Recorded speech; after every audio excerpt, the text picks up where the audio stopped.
All right, we're live. Alabama holds on in College Station. Heck of a second half by Alabama. Jimmy D into the Bud Light. I'm cracking open a cold Diet Coke for the post-game party.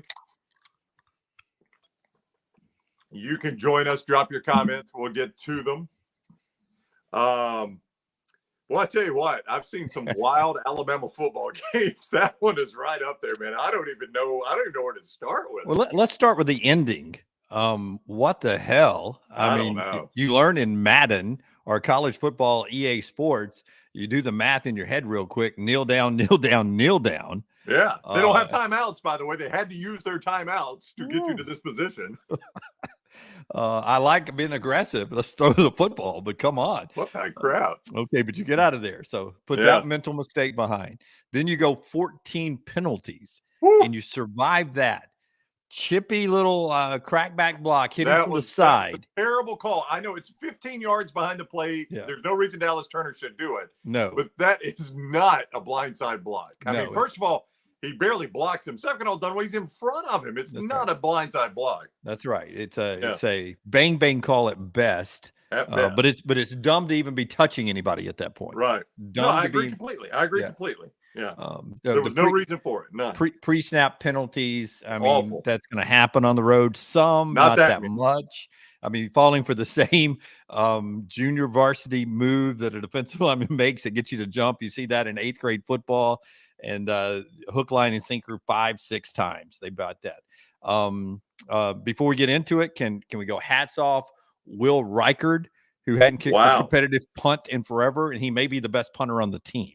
I'll just say that. He was phenomenal. I mean, you don't think you're going to be doing that today. Yeah.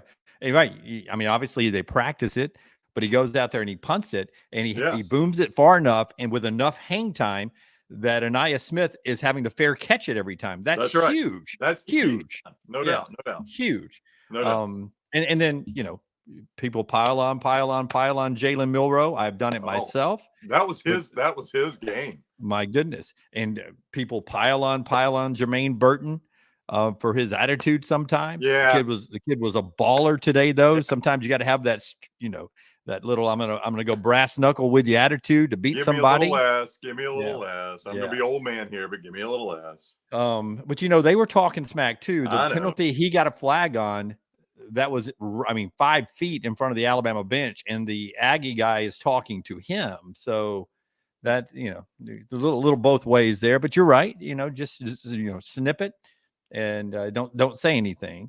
But what they did in the second half. The second half was a tremendous football game. And I don't think Texas A&M got 100 yards in the second half. Yeah, I'd have to go look. I'll look as soon as they send that out. Alabama, and we'll send out the stats in a moment. I'll be able to look. I'm kind of with you. I'd be surprised if they got 200 yards or 100 yards. Yeah. Alabama's pass rush was, and Milroe probably gets your player of the game only because you can't give Alabama's pass rush a player of the game, but Alabama won that game because of the pass rush. It was devastating in the second half. It was, and you wonder, candies and nuts and all the ifs and buts and all that. Right. But if you go back and if you heat Quinn Ewers up more like they were heating Max Johnson up today, because that's what they did. They finally said, "Listen, let's just go." Let's just go. Right. And, if he's going to, while we're one-on-one coverage, let's just go and give him as little time as possible. Our guys have to cover him as little as possible. And you wonder if they had, put a little bit more pressure on Quinn Ewers, if that fourth quarter would have been different. But, that's hindsight now. You can't do anything about it. I'm still questioning I'm not going to have full faith in the offensive coaching staff until – they don't do anything like they did at the end of the game there, which was just kneel, and the game is over. But I thought Tommy Rees called a good game, especially in the second half. I thought Milroe was good. The offensive line was good enough. I would have loved some more outside runs or some fakes, and Milroe keeps it around the outside because they had it plugged up the middle. They're blitzing up the middle. There is a run blitz, basically. Right. It's stopping the run between the tackles. So, I don't really blame the offensive line for that. Yeah. Just as soon as we went to the 2 box, Lance is going to jump in here. So let's let him join us. What is up, Lance? Lance Taylor in his USC gear already. We'll get your thoughts on it. We were just talking about what a wild game that was. Just bizarre finish. Dunaway's double fisting Bud Lights. Bizarre game, bizarre finish, bizarre everything in that game. I don't even know what to say. I mean, that was, first of all, if you're Jimbo on the 2-yard line, you were lucky to squeeze that field goal through. You got to go for it there in that situation. I don't think there's any hesitation. I think you got to go for it. That catch, though, with no knee down, if you would have cleanly caught it, right? I know. Down. I mean, it's just insane. And you rush the play afterwards to give them an opportunity to still get the ball back. Yeah. And then on the play of the game, Jalen Milroe, all he's got to do is throw it as high as he can. I think the best play in that situation, I don't know if you guys agree, is you almost put him in a further shotgun situation, let him catch the football and just run through the back of the end zone. Yeah. And you're going to take all your time up. Well, I think your fear there, obviously, is he trips or he, fumbles the ball or something. But they should have never come to that. Take knees, man. Take knees, run it up the middle. There was no reason to throw that ball on first down. LT's right. First off, they snapped it with 18 seconds on the play clock, and they threw a pass. I know. It just doesn't make any sense. I couldn't believe it. I was like, whoa, is that a replay? What am I looking at right there? Yeah. I could not figure it out. Lance wanted them to go for it on 4th and goal from the 2. Gary wanted them to kick it on 3rd and goal from the 18. There are so many. I've got to say this, and this is probably not right. This is like Sean Payton destroying Nathaniel Hackett. No, I don't feel like we've got a brotherhood in this business. I think we can pick each other apart. Gary's awful. I think Robert Griffin III is awful. No, I've said this to you privately this season. Maybe we just have too many games on television, but the broadcasting crews, and I'm watching more of them this year. Maybe this is something you guys have known for 10 years, and I've been at the games and not had the sound up, watching them just on monitors. But the announcing crews, for the most part, across there may be 4 good ones out there. 4 good ones. I mean, there are some bad ones. And Nestler, I mean, not his A game anymore. Gary's doing that. But, that is the coaching philosophy for some people, LT. Go ahead and get it a 1-score game and then go, play defense and get your timeouts. I'm like you. If you're that close to a touchdown that you got to have anyway, it'll be a lot easier if you get the touchdown. You sort of try to roll a hard 7 at that point and get the touchdown there. That way, if you do get the onside kick, you've only got to get in field goal range. Or if you get a stop, you only got to get in field goal range. So I've always agreed with you, but I don't think the coach's book says that, and I don't know why, because I agree with you. Yeah, I think the you're not going to get a short field again. You're not going to have any time left. Everything sets up when you're in the red zone, especially inside of the 5. You got to try to get the touchdown in that situation. But I don't know if it would have mattered. Hey, great win for Alabama. Jalen Milroe continues to get better and better behind a bad offensive line. And I love Tyler Booker, who comes on our show once a week, but that offensive line is not good. Texas A&M defensive front is great. Jermaine Burton, if you could combination him with Isaiah Bond, if he had Bond's speed, I think Burton could be really good. Yeah. He had great numbers today, but I mean, that guy runs great routes outside of the fumble that he had today. I thought he played an outstanding game. And he is light years better than he was at Georgia 2 years ago. 9 catches, 197, That's a couple of touchdowns. And, he had the big 46-yarder. Isaiah Bond had almost 100. He had the big 52-yarder. Nyblack had 1 big catch. McClellan had 2 catches. But it was mostly just Burton, Bond, Burton. Well, I mean, and I think Gary said this, and he doesn't get everything wrong, but he said this, and I think he was right, is that Alabama determined these are the guys that are working right now, and Alabama couldn't run the football. So you knew you had to throw all the time, so they just kept the guys that Jalen Milroe trusted in the game. And, it was Bond and Burton primarily.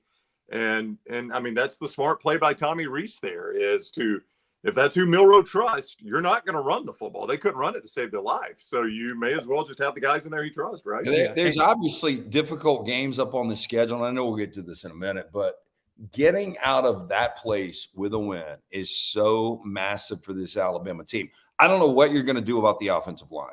But once you figure that out, man, that team has got everything. What happened to James Burnett, by the way?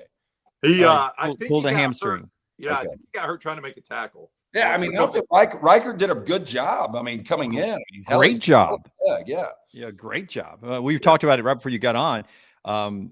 He was kicking it far enough, but also high enough that he was forcing one of the best return guys in the game to fair catch it every time, which, it doesn't matter if you kick it 57 if they're returning it, right? If you're kicking it 43, and it's a fair catch every time, you'll take that all day long. 43-0 net all day long.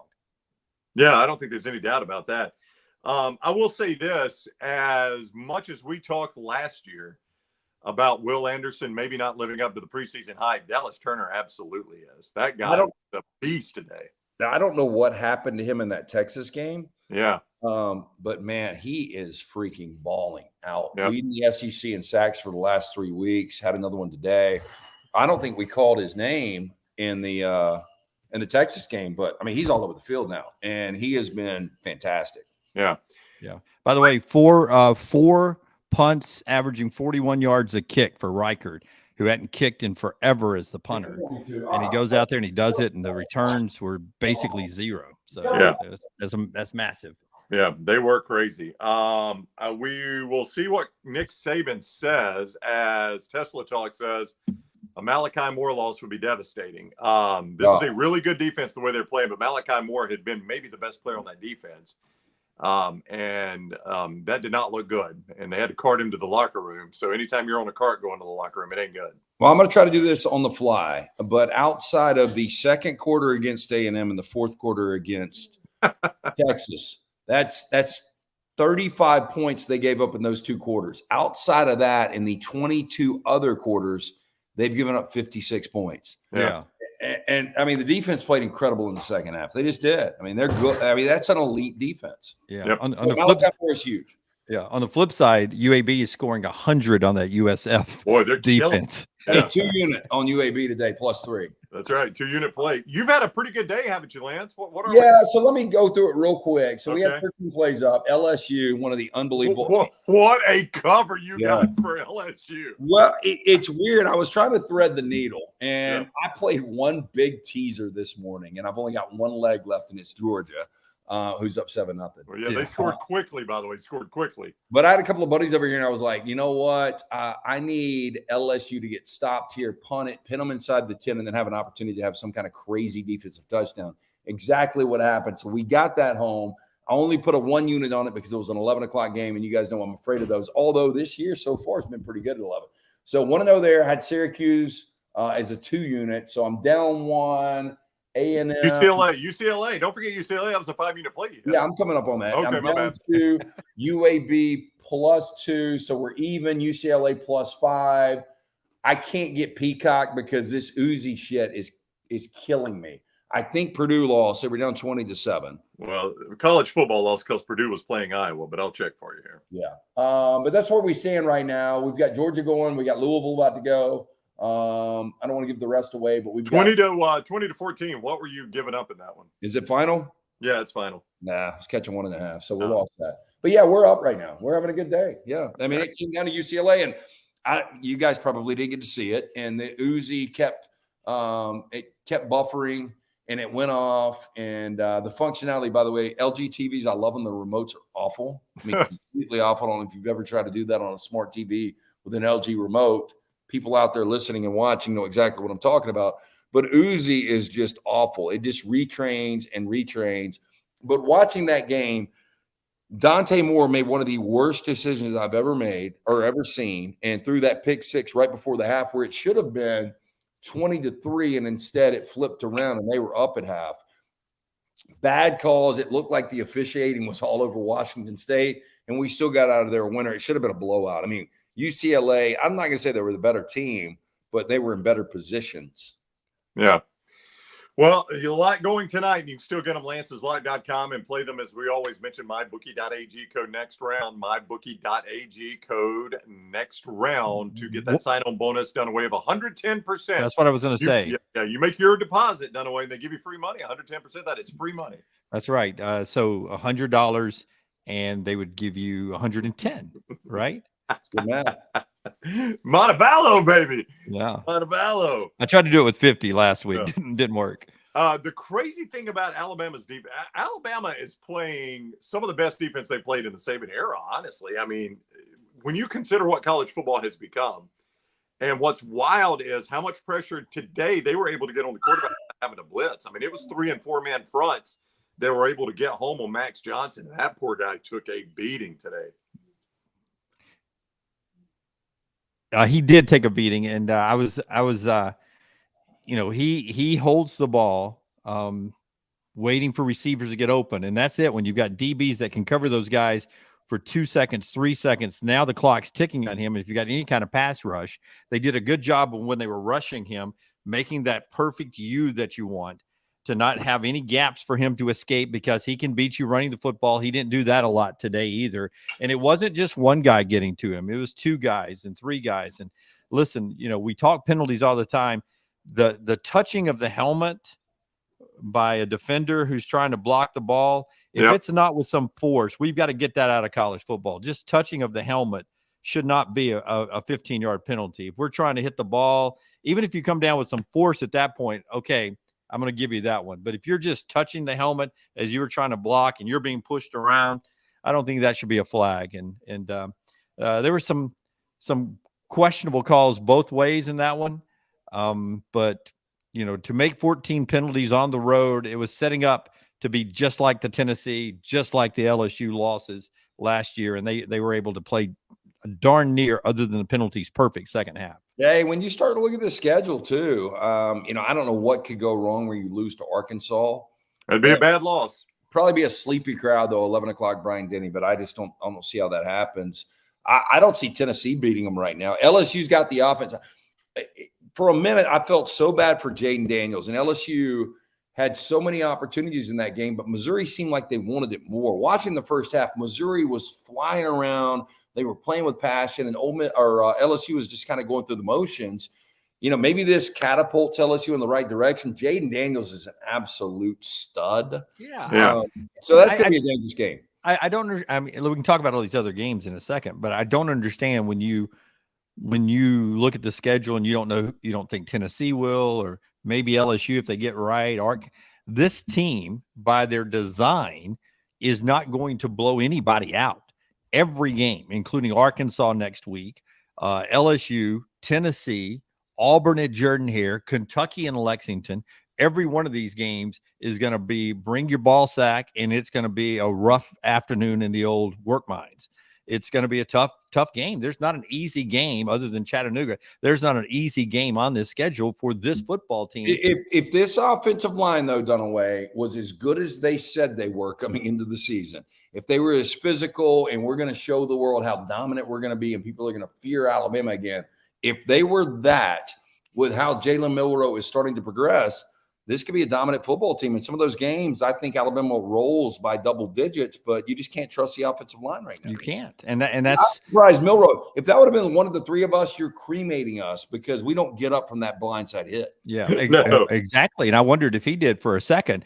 But at least for the first time this year, Caden followed his missed block and was able to make the fumble recovery at that point. That was a big fumble recovery. I mean, they tried Pritchett there. He made some mistakes as well. But he's not the only one on that offensive line. But that left tackle is a swinging door, no doubt, swinging gate at this point, if you will. But I mean, Milroe's getting better at throwing the short passes too. And Brown, you were right. I wanted to go back to what you said about them sticking with Burton and Bonds, and it was a comfort thing for Milroe. Another thing they did is they didn't try to show that we've got a 62 play sheet for this game. They ran basically the same play over and over and over. It's like Burton's either going to go long, and if the guy's covering him deep, he's going to stop and going to throw the little turn to him. And they just kept doing that. They kept picking on the one guy to Burton, and I thought that was simple brilliance. Well, I thought it was, but the thing that's crazy about Milroe, and I pointed this out, how he can follow just an awful throw. That throw where Burton is wide open for the touchdown just short of the end zone, with an absolute dime to Burton in the end zone. It's wild to me how the same guy can make both those throws. Flat-footed too. He had to throw that one flat-footed, all arm strength. Yeah, but it was that when Burton was open again, it reminded you of Ole Miss when he made the decision to throw deeper than Burton and throw the pick. Yeah, I mean Burton.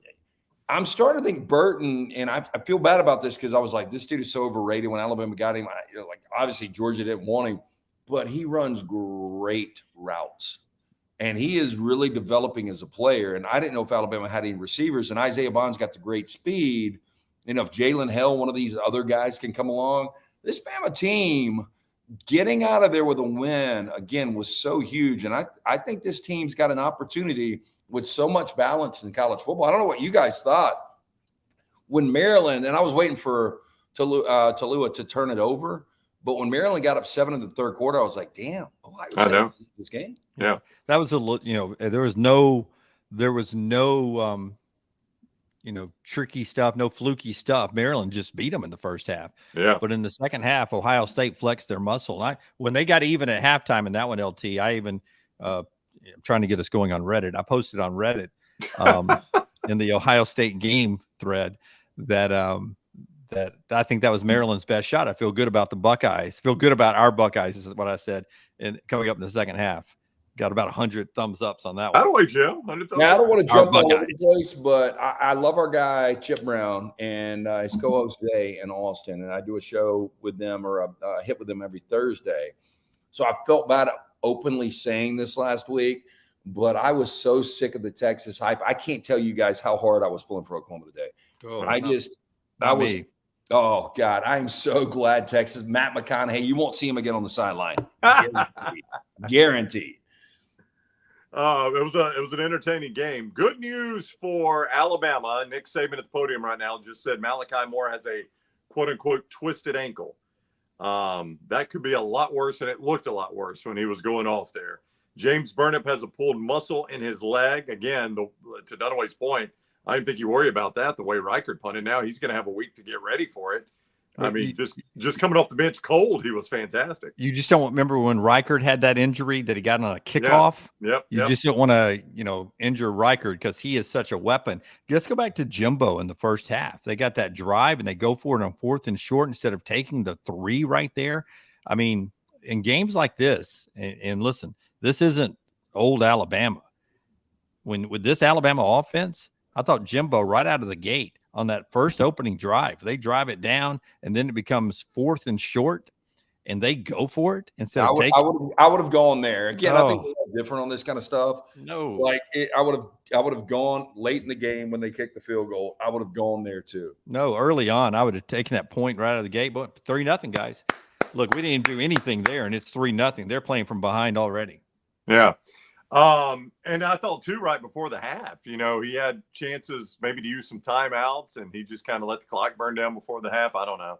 I don't blame him there because at that point, Brad, I was like, this is not trending well for Alabama. 17-10 going to the locker room. I wouldn't have wanted to cough one up or throw an interception either. I'd have been like, let's get into the hacienda here and reset for the second half. But Alabama came out. He said as much. He was like, they had timeouts. We felt like 7-point lead. It was a good situation just to go into half like that. I agreed. I thought that's the way they should have gone into half. I thought A&M up 7.5 was going to win that game. Oh, did you? Yeah, I really did. Yep. Yeah. I thought the offensive line would really fall apart in the second half. I'll tell you, Alabama had the game won on the blocked field goal with the return. And one of the dumbest penalties you ever see. And I can't believe they flagged it because it's not a penalty. He should have done it, but it was not a penalty. Yeah, it wasn't a penalty. Shouldn't have done it, though. But, you're 10 yards behind the play. But that could have cost him the game because he gets in there, that game is lights out. Oh, it is over because now A&M is in a pass-only situation, and Alabama is getting all over Max Johnson, and they can play a little softer coverage. If they're up 2 touchdowns, that was going to be bad for Max Johnson. He might have gone out on a stretcher the way Alabama was getting to him. Well, I don't think there's any doubt Alabama had the better quarterback today. And if you're an Alabama fan, I think you've got to be optimistic. This guy is going to get better and better. I think his biggest problem, and I don't know if you guys agree with this, is I still think the ability to process like on the fly, like the game has not slowed down to him yet. He's got all the physical attributes. The guy is so athletic. He's got great speed. He's got great arm. Obviously, he's a physical guy. But sometimes he made one terrible decision today.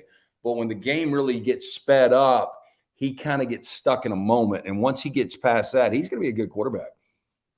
I agree with everything. His arm strength's good as he develops the ability to throw that short pass and put it on people's hands. That'll be really, really good. And I still think he's got to figure out the one good thing about Jalen Hurts that I think at a very early age he was able to do. He was able to, sometimes maybe he gave up too quick on a passing play, but he sort of knew when. And I think Deshaun Watson was good at Clemson doing this too. He knew when, 1001, 1002, 1003. Okay, it's not there. Boom, I'm gone. I'm out the back door. I'm up the middle, getting some positive yardage, running the football. And, I understand that when technically running quarterbacks, game managers aren't going to get drafted in the NFL, and you may not want to be that guy.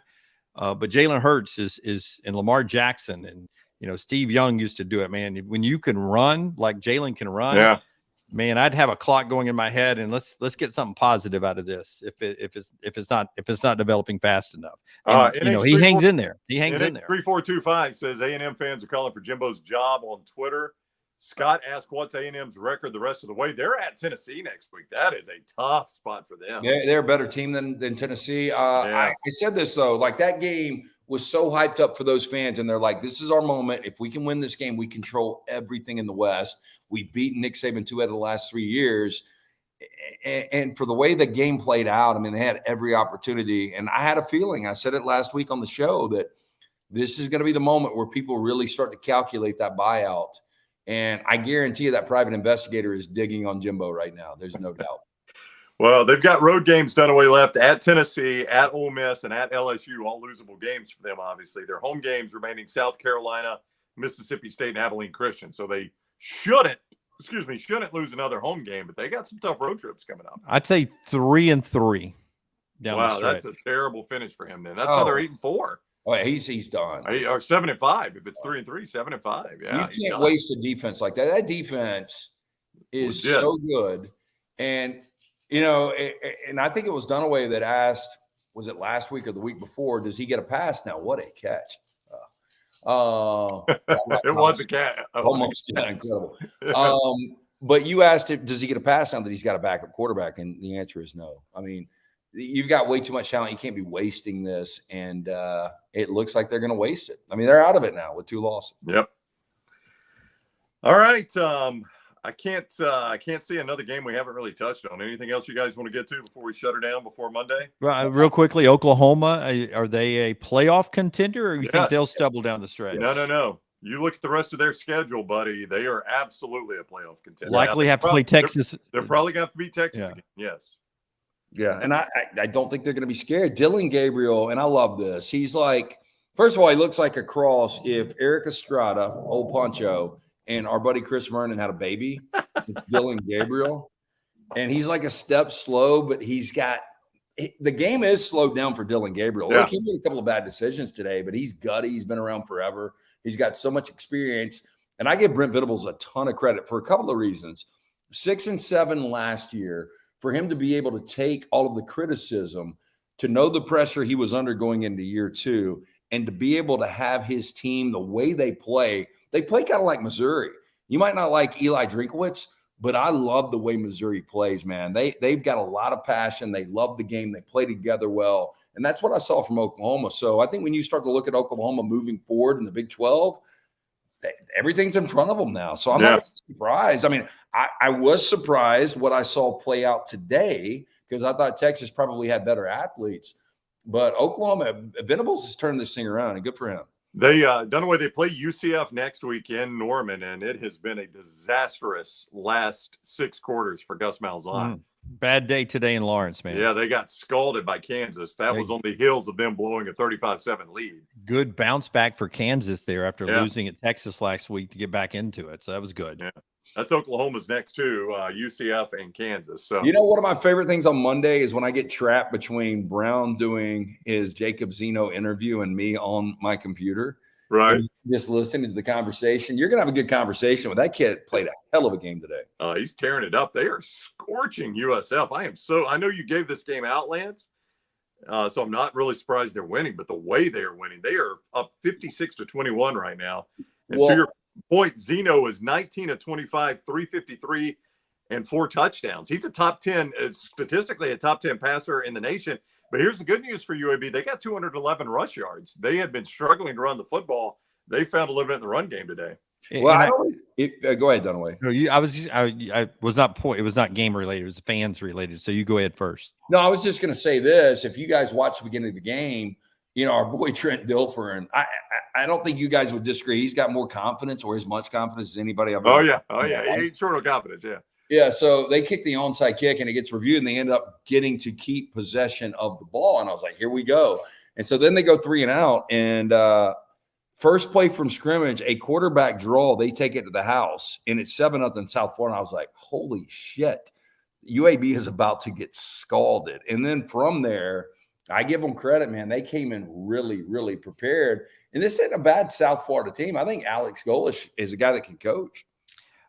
If I was UAB, I would pay the money to build a broadcast-only press box and camera standards on the other side, on the sunny side of the stadium. Yeah. And there has to be, I don't know how many fans are there, but none of them are on the TV. You're shooting into empty seats. Right. And I know everyone's on the luxury side with the amenities and all of that on this side of Protective Stadium. It would just look so much better if the cameras were facing that way instead of this way. I think it's 973 announced fans today. No, it's going to end up being about 19,000, 20,000. They're just all on this side. It's embarrassing. It's all on this side. I love our city. We pull for UAB. I think it's good for everybody involved. I like Trent Dilfer's confidence. The whole UAB story, we've talked about it for years, is incredible, from where it was to completely dead to where it is now. But it's embarrassing that there's that kind of you've got the resources now that have been poured into UAB. You've got that kind of facility, and nobody shows up. Nobody. Speaking of not showing up, I was going to bring it up. Hello, Kentucky. Oh, no. Okay. 14-0. I thought you were going to talk about the fact that the Braves have been one hit through 4 innings. We got a big play on Georgia, by the way. Yeah, you do. What was that? 3 units, right? Yeah. Right now on Georgia, we get a 3-unit play on Georgia. So we had a 5-unit, a 3-unit, 1, 2, 3, 4 twos. Yeah. We've still got a 2. We've still got right now, guys. 1, 2, 3, 4, 5, 6. I had to sit here because I didn't want people that wanted to snake my plays, because I put them on that board that you guys know about. Got 6 plays still left. So jump on board, lanceslock.com. We're going to win for you. Yep. UCLA a winner? Oh, yeah. -3.5. Yep. Boy, it should have been an ass whipping. But I'm happy to get home with what we got. Yep, Texas, clear that one up. Broken Texas play. Loser. Yep, broken play. Notre Dame still to come for me. Uh-huh. Dogs are up. That's put that in the win side. Bama's a winner. Yep. There's a winner. Cal tonight. The Herd. How'd the Herd do? Plus 6.5. We lost by half a point. Lost by 7. We were catching 6.5. Lost by 7. Brown Bandit took an L there. Hey, I've got an angle for you guys. Play against me. Like, some years I'm incredible on the upset alert, and some years I'm just terrible for whatever reason. I had Syracuse today. I've been awful on the upset alert. So that's one of those things that I shouldn't have carried this over, because I got a text that Garrett Schrader wasn't 100%. And then I tried to confirm if he was playing or not. And I was told it was a little overhyped, the injury. He didn't look at himself. Their defense was absolutely horrible. And, I mean, this ACC is getting fascinating. Yeah, Dunaway, what were your other plays there? Yeah, Bama, you hit that one. Bama, I've hit the UCLA one. Dogs are trending good.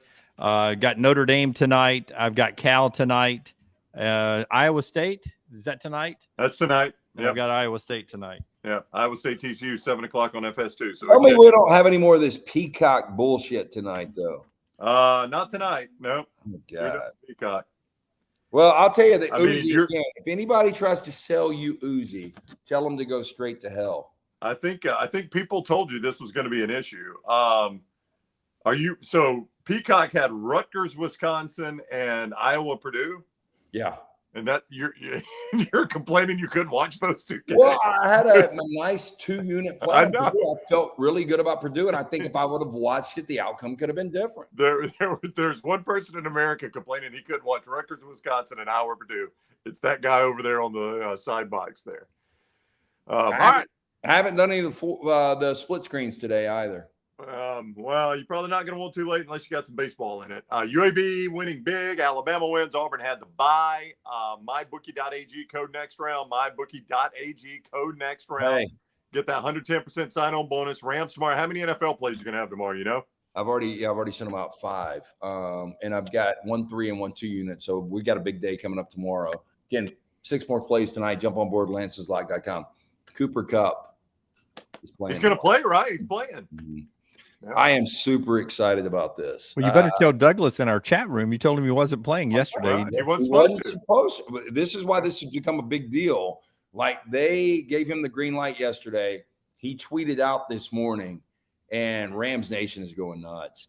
And Maddie's dad and brothers had us tickets. I didn't even think about it. Like, if I could do over, I was tired from last weekend. I would have gone to LA because I could have done UCLA Rose Bowl, LA Coliseum tonight, and then SoFi tomorrow. Now, the thing is, I can sit on my couch, spend no money, in my controlled environment, do the exact same thing. True. So there's something about that, right? Yeah. No, it would have been fine. $5 ticket at the Rose Bowl, $5 ticket at the Coliseum, and probably $1,000 ticket is what it would cost you to get in SoFi. But yes, Cooper Kupp, Puka Nacua, little Tutu Atwell tomorrow. Ram Nation, let's get it. All right, 9 o'clock on Monday morning. We'll be with you then for the next round. Everybody enjoy your football and your baseball tonight. We'll see you 9 o'clock Monday. Thanks for joining us for the